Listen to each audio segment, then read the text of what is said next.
วันนี้ฉันถึงรู้ดีย้อนเวลากลับมาไม่ได้โทรเอ่ยโชคชะตา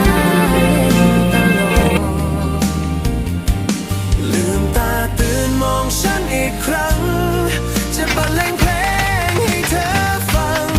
ให้เหมือนเคยดังวันรักที่เราพบกันในวันนี้ฉันถึงรู้ดีย้อนเวลากลับมาไม่ได้โทรเอ่ยโชคชะตาเล่นตลก